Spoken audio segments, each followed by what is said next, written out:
প্রিয় মাধ্যমিকের ছাত্রছাত্রীরা, তোমরা যারা 2026-এ মাধ্যমিক দেবে, তোমাদের টেস্ট পরীক্ষা তো প্রায় এসেই গেল।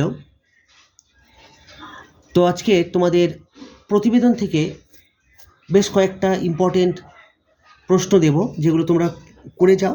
যদি ভাগ্য ভালো থাকে কমন পেয়ে যাবে, আর যদি নাও কমন পাও তবুও তোমরা কিন্তু লিখতে পারবে, কারণ বিভিন্ন ধরনের প্রতিবেদন আমি দিচ্ছি, বিভিন্ন ভিন্ন স্বাদের, ভিন্ন রকমের। তো প্রথম যে প্রতিবেদন দেব সেটা হচ্ছে, বলে রাখি, 150 শব্দে তোমাদের লিখতে হয়, আর প্রশ্নের মান থেকে 5, এর অল্টারনেট থাকে সংলাপ রচনা। সংলাপ অথবা প্রতিবেদনের মধ্যে একটা লিখতে হয়। প্রথম প্রশ্ন, কোনো গ্রামীণ এলাকায় একটি সরকারি হাসপাতাল উদ্বোধন হলো, এই বিষয়ে একটি প্রতিবেদন রচনা করো। 2 নম্বর, বিদ্যালয়ের একটি সাংস্কৃতিক অনুষ্ঠান বিষয়ে একটি প্রতিবেদন রচনা করো।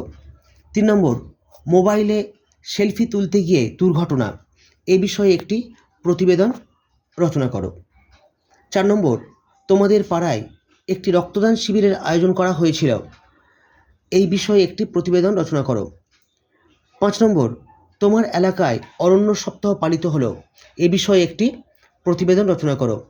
6 নম্বর, তোমার এলাকায় একটি পাঠাগার উদ্বোধন হলো, এ বিষয়ে একটি প্রতিবেদন রচনা করো। এই 6টা বিভিন্ন ধরনের তোমাদের দেওয়া হলো, এগুলোই ভালো করে দেখে যাও, প্র্যাকটিস করে যাও। আশা করি তোমরা কমন পেতে পারো, আবার যদি কমন নাও পাও, যে কোনো ধরনের প্রতিবেদন তোমরা কিন্তু লিখতে পারবে। যাই হোক, আজকে এই পর্যন্ত। ভালো থেকো, ভালো ভেবো। Tata, bye bye.